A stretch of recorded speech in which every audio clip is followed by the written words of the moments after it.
What is up, everyone? Welcome to the Mind and Body Podcast.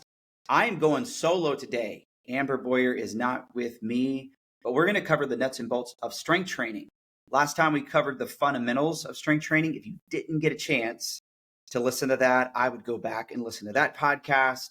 It'll be really helpful to you. Now we're going to break apart the components of strength training. We're going to cover three topics today. We're going to talk about loads. We're going to talk about sets. We're going to talk about programming. Now, the questions that we want to answer is this. On loads, we want to answer the question, how heavy should I lift?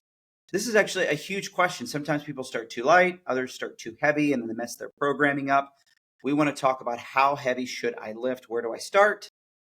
We're going to talk about your sets. That is, how much volume should you do?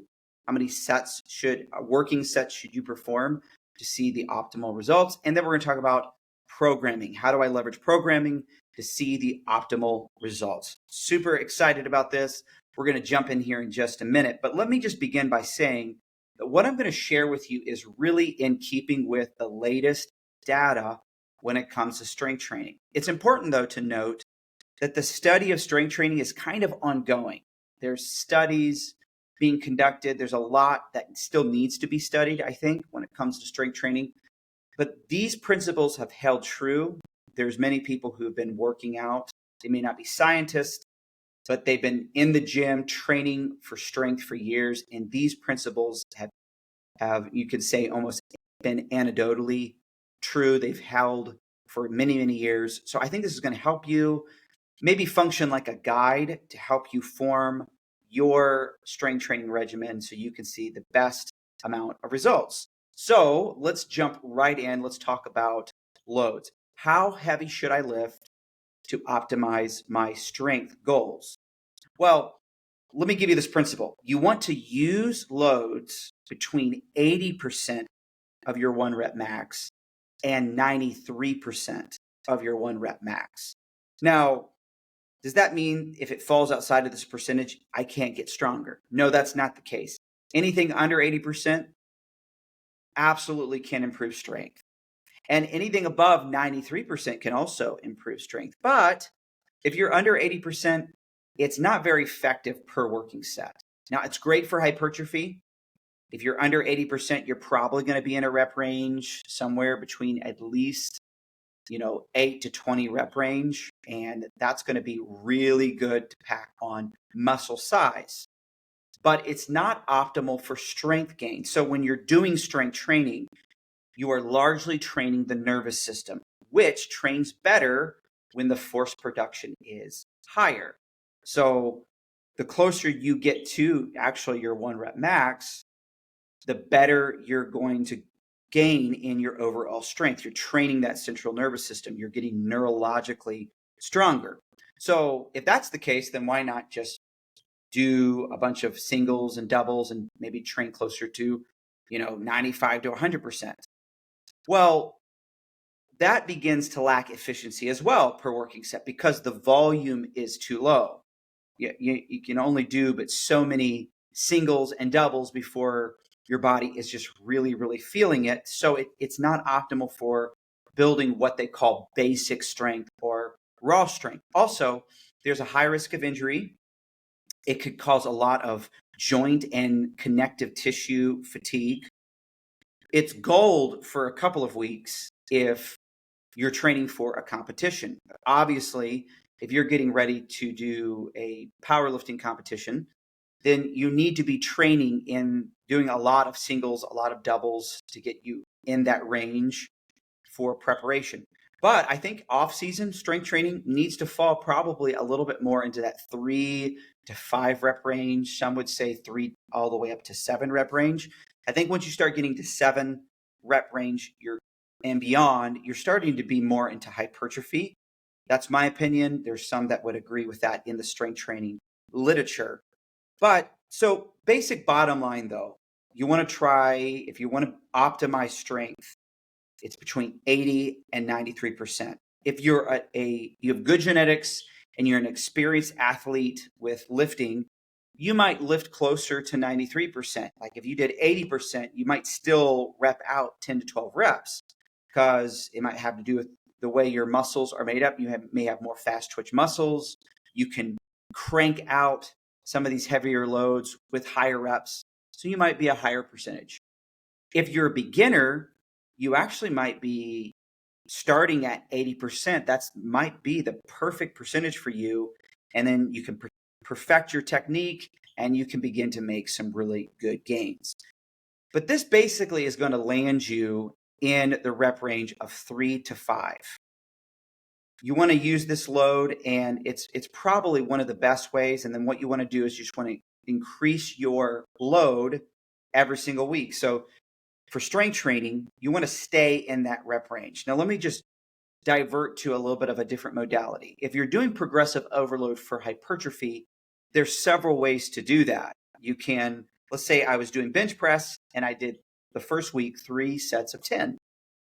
I can progress in my training regimen by just adding a rep the next week. So I say I did 3 sets of, the first set was 11, second set was 10, and let's say the third set was 10. Well, I gained a net of 1 extra rep so that I did progress. I might actually progress in reps for the next couple of weeks because I'm trying to hit in that rep range between 10 and 15 reps. That's totally good.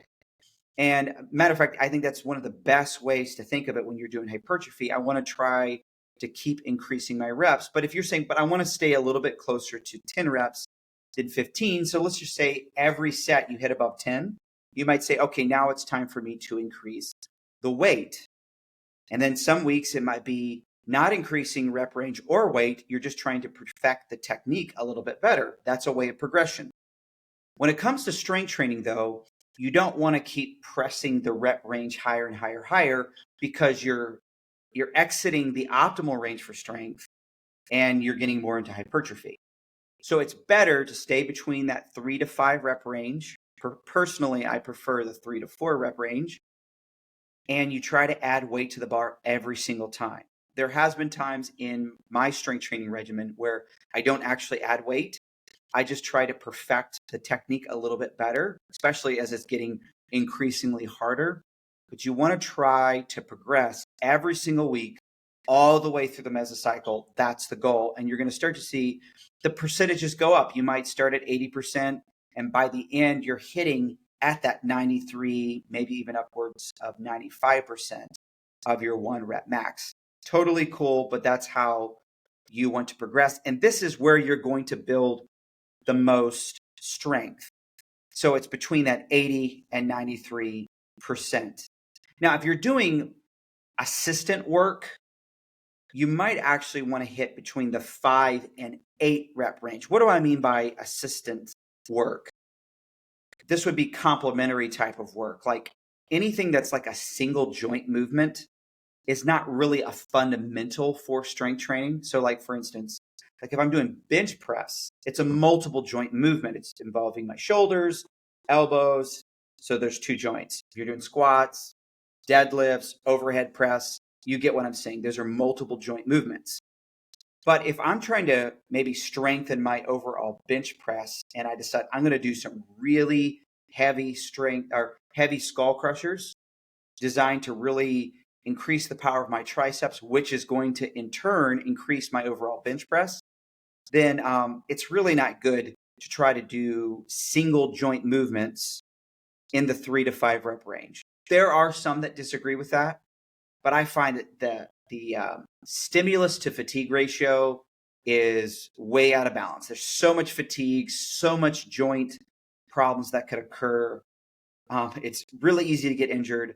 I would rather actually lighten the load just a little bit and have a little bit more reps. Now, it is a little bit more in that hypertrophy space, but the 5 to 8 rep range for single joint movements, I feel like is optimal for, yes, gaining strength, probably going to pack on a little bit of size, but it's hypertrophy geared towards strength training. And I think it's going to be the best way to win. So those main lifts, 3 to 5 reps. The complementary lifts to help with those overall lifts, like, maybe the skull crushers. There's other things that you can do, other exercises. I might actually want to improve the strength of biceps. for any type of pulling motion. That could happen. That's, again, another single joint motion. Well, you're not going to do bicep curls for just 3 to 5 reps. That's just not probably the best way to do it. So you're going to hit between the 6 to 10 or 5 to 8, somewhere right in there, I think is optimal for that. So here's some easy rules for basic strength loads. If you can do 7 reps or above, it's too light. If you're trying to do several sets in a row and you can't hit 3 reps, so 3 reps for several sets, it's probably too heavy. Let's say you did the first set of squats and you did 3 reps, second sets you did 2 reps, and then the last one you barely cranked out 1. That's especially too heavy at the beginning of a training regimen or a mesocycle. But you really want to try to be hitting at least 3 reps for every set, every time. That's going to be probably the optimal range for your loads. So hopefully that helps you with loads. Now I want to move into your overall volume for training for strength. So how many sets should you do? Now, when I say this, talking about sets, I'm not talking about warm-up sets. I'm actually, in my next video on the idea of nuts and bolts of strength training, I'm going to deal with how to warm up, how many warm-up sets you should do. We talk about rest periods in between sets. I'm going to deal with all that next time. But when I'm dealing with sets here, I'm dealing with actual working sets. So how many sets are enough to actually produce strength adaptation? Well, if you look at the literature, pretty much everyone agrees that if you do one really good working set to begin with, you're probably going to see good adaptation. So you warm up and you execute one good set, great form. Every set was right on, great technique, great execution. If you're just starting out, one set of really heavy loads is probably enough to see adaptation. If you're a more advanced lifter, like you've been training for years, you probably could do more like 2 to 3 sets to start out. Like when I'm training, anytime I start a new mesocycle for strength, I at least do 2 sets. And a lot of times I'll do 3. I'm more experienced. I've been doing this for years. If you're a newbie starting out, you might just want to warm all the way up, execute one good working set. And then when you come in next week, you can add a little bit of weight, do another just one working set. And then maybe by the second week and third week, you can start to add additional sets. And I think you would be good to go. The goal is to progress in your overall volume, not just the weight that you're using per set, but also the amount of sets that you're doing. This is a great way to progress in, if you want to talk about progressive overload, this is a great way to do it in strength training. So weight, and then you're also adding sets. When I get to the end of a mesocycle, a lot of times I am doing 5 to 7 sets of those main core lifts, and I'm trying to overreach. And once I hit that overreach where I'm like, okay, I'm not going to be able to hit a PR next week. I couldn't add any more sets. There's so much fatigue. I know now I need to deload. And then I'll get ready for another mesocycle after I deload after that. This is a great way. I'm going to talk about programming here in a minute, but this is a great way to think about it. So you should be hitting a MRV, which is a maximal recoverable, if I can talk today, volume in your last accumulation week of your mesocycle. So exactly what I just said. So you want to have enough sets to drive the best strength adaptations, and you want to slowly grow that as the program goes on. You want to progress methodically and in small increments. This is so important. Some people will come in, they may have gotten good sleep and good nutrition the previous day. So they come in, they're feeling strong, they're feeling rested, and they may do a couple of sets and they're like, man, I'm feeling so crazy strong. I'm going to do more sets. Just going to do it. I want to tell you, you should really resist the urge to try to progress in a way that's not methodical and in small increments, because you might progress really fast and then the next week you've done too much volume and now you're too sore and your next workout was worse than your last one and you've kind of thrown off your programming. You don't want to do that. You just want to see a little bit of growth over time, all the way to the end. It's consistency. That's what you're going with. You probably have heard the adage before: too much, too soon, too bad. This is true in life. It's also true in strength training. You want to pace yourself well. You want to do as many high quality sets as you can recover from. This is a great rule of practice. I was listening to Dr. Mike Isertel, the guys over at Renaissance Periodization. Those guys are brilliant. I've learned a lot from them. Dr. Mike Isertel, when he talks about strength training, he lays out these 4 basic rules I think that might help you. He says, if you're not training very close to your heaviest, then you're not going to see much, or you're not going to make much. Let me try that again. If you're not training very close to your heaviest, it's not going to make you very much stronger. So that's why he recommends somewhere between the 80, I think he says 80 and 92.5% is the way that he puts it. He says also, if you're training so much that you can't hit a PR or a personal record in your very next week, you're training too much. If you're training so much that you're sore in the next session, then you're probably training too much.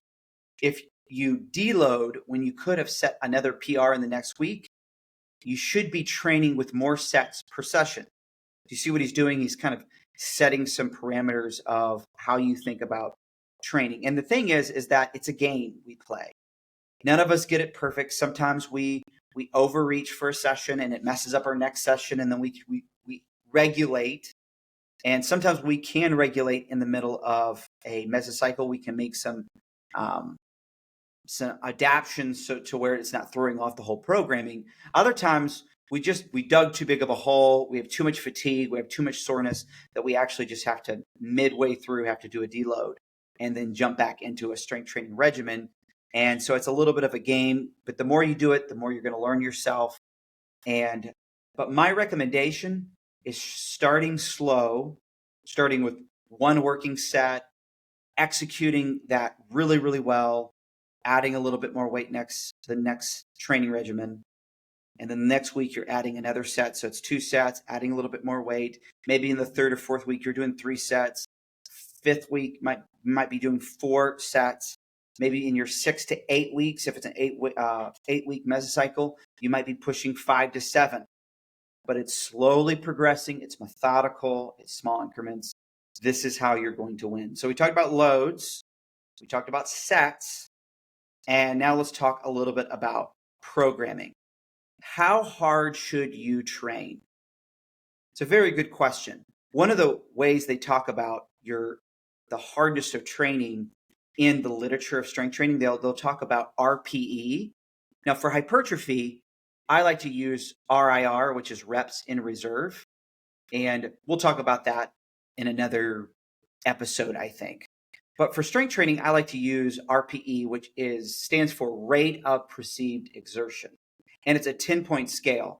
And I'm going to break it down really simplistically. You can go into a lot more detail here. But basically, 1 to 3 RPE is very light activity. Like you might feel slightly out of breath, but probably not. Just really light activity. You could hold a conversation while you're doing it. If you're in 4 to 6 RPE, it's more moderate activity. So you are going to probably breathe a little bit heavy, but still be able to talk. It's not so bad.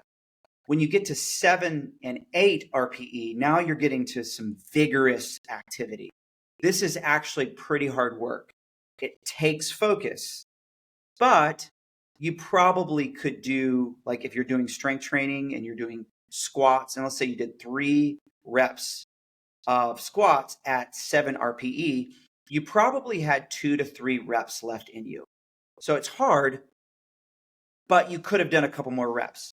Now, most people in the literature, if you're a beginner, you might want to start at 6 or 7 RPE. And that takes a little bit of practice, but you're basically saying, hey, I'm doing a load with good execution of form, but I could do a few more reps. That's a great place to start. Your body is still going to see some adaptation from that type of work. You are going to get stronger from that type of rep range.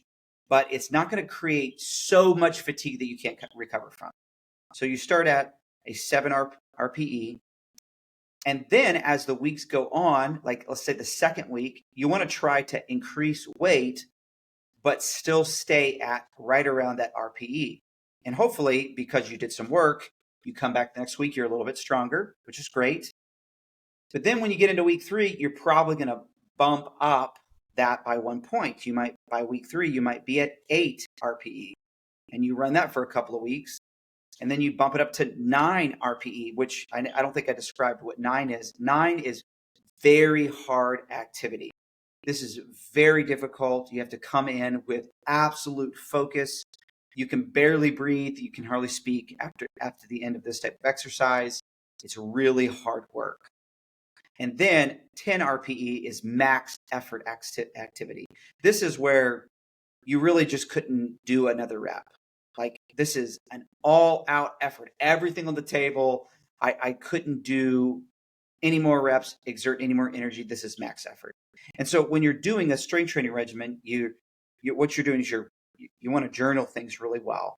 And you write down, okay, here was the weight that I did. Here's the reps that I did.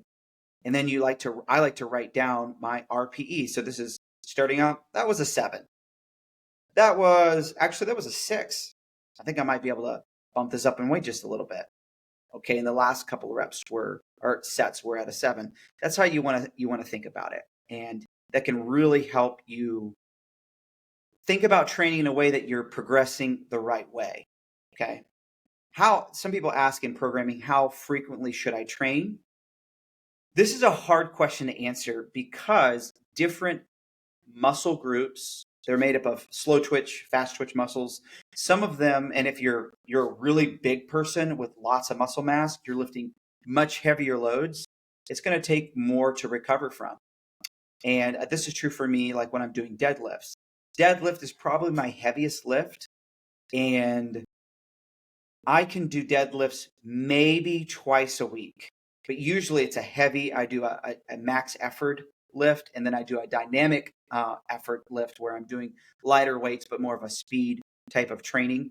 And that's my two times of doing deadlifts. Why do I do it that way?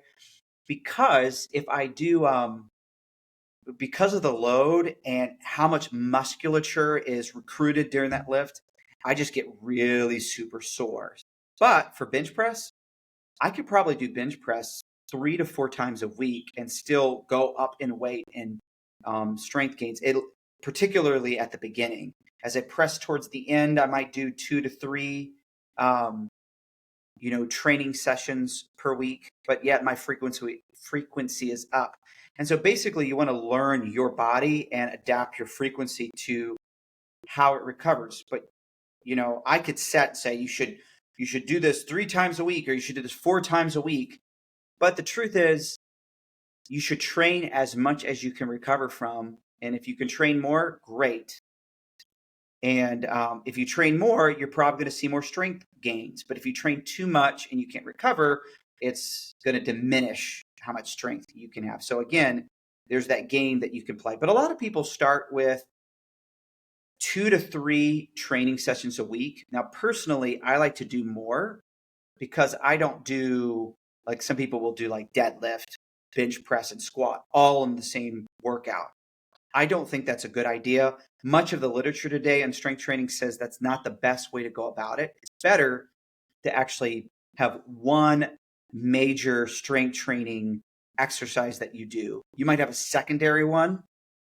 There's a main one, a secondary one, and then I like to do something that's more like a complementary type lift. So like let's say I'm doing bench press. That might be my main one. I might throw in another, something in strength, like maybe it's a leg press, and I'm doing that for strength. And then I might follow that by doing skull crushers really heavy. That's a complementary lift. So I'm doing 3 exercises, but my main lift for that day was bench press. That was the main strength training exercise that I wanted to improve in.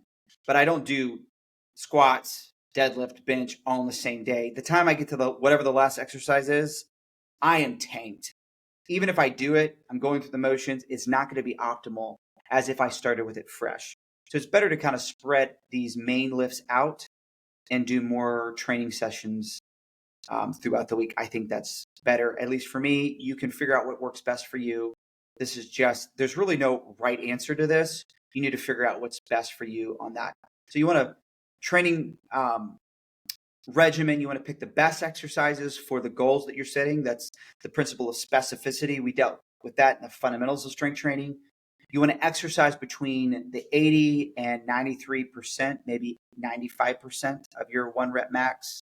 For single joint lifts, it's between that 72 and 80%. If you're wanting to peak that strength, you might do a couple of weeks of doing singles and doubles. That's totally fine. But for maximizing raw strength, you want to hit more between that 3 and 6 or 3 and 5 rep range. You want to begin with a 7 RPE. And as the weeks go on, you want to work your way up to that max effort. And you want to deload. This is a good way of doing it. You want to make sure that you write down all this down in your journal, your weight, your reps, the exertion that you had. This will help you track your progress really, really well. And a good rule of thumb, your performance next week needs to beat your performance of this week. So you just want to keep making that progression. If you get to the last week and you feel you could have hit a PR the next week, then, you couldn't hit a PR the next week. So let me just state that again. If you get to the last week and you feel you could not hit a PR the next week, then you've nailed it. You've done your training regimen just as you should, all the way up to max effort. If you feel like you could hit a PR the next week, then you probably shouldn't deload just yet. You probably should do a couple more weeks until you reach that max effort. Then you deload, you rinse and repeat. So hopefully that was helpful to you. We dealt with loads. We dealt with your sets and how many sets that you can do. And we also dealt with your programming. And hopefully you got a clear picture of what progressive overload looks for that strength training. Next week, we're going to be covering more information about how do you warm up for strength training, which is so important. We're going to be dealing with topics related to rest periods in between. There's a lot of dogma about that, like it needs to be 2 minutes or 3 minutes or 3 to 5 minutes. We're going to talk about more details there. How to work around injuries. These are really important things that we'll deal with in the next episode. So hopefully this was helpful. You guys have a great day. See ya.